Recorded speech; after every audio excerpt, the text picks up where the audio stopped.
John, thank you so much for your time this morning. There are, as we just saw there, theories left, right and centre. There's understaffed air traffic control, short runways, too many intersecting flight paths with the military there as well. What do you put it down to?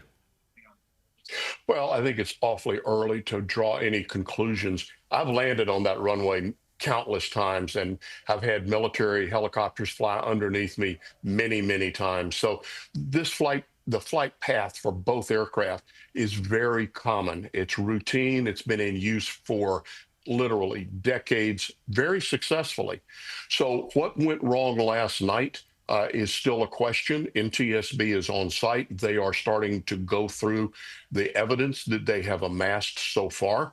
And I think that's going to be the whole key, is looking at the evidence to see what went wrong and why these two aircraft were in the same piece of sky at the same time. So, yeah, I mean, look, it does appear to just be a terrible accident, given what you've just said then.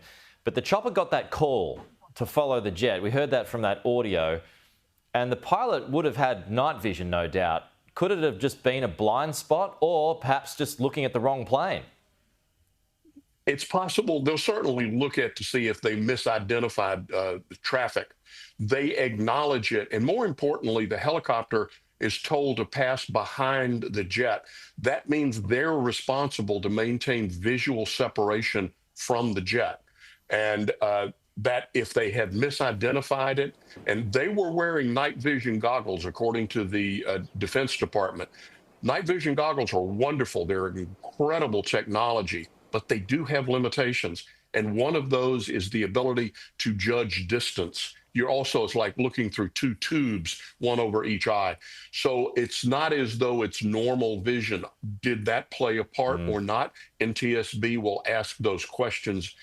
But those are the sorts of things that we're looking at right now. I mean, look, initially I thought, and perhaps too hopeful here, that it somehow, and I'm no expert, somehow there still could have been a miraculous Sully-style landing, but obviously that's not the case. Those passengers, with that freezing temperature of the Potomac River, they wouldn't have stood a chance, would they?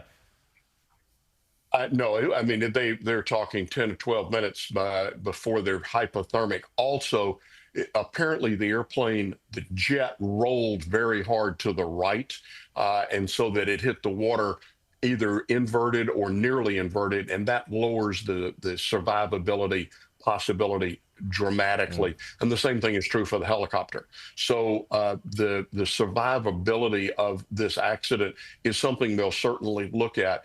But sadly, I'm afraid it was very low in this case. Yeah, tell me something, John. When it comes to the Black Hawk, are there recording devices? Have we got all the audio that we're going to get? Is there a black box on the Black Hawk? There are recording devices on the Black Hawk. There's not the traditional black box, which is orange, by the way. But on the jet, there's a cockpit voice recorder and a digital flight data recorder.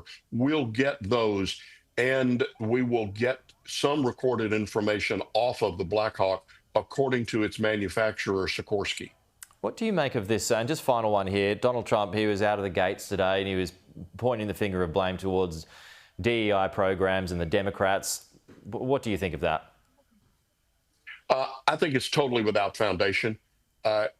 Accident investigation has been so successful over the many decades by sticking to the facts and being very careful about differentiating what is fact and what is not. To make some allegation right now about pilot qualifications or training or any other political inference there is absolutely without foundation. So I think that it hurts the investigative process. It is against the worldwide standard for accident investigation. Let's gather the evidence and let the evidence lead us wherever it leads us, and let's leave politics out of it. All right. That's crash investigator John Cox joining us on the program. Appreciate it, John. Good to have you with us.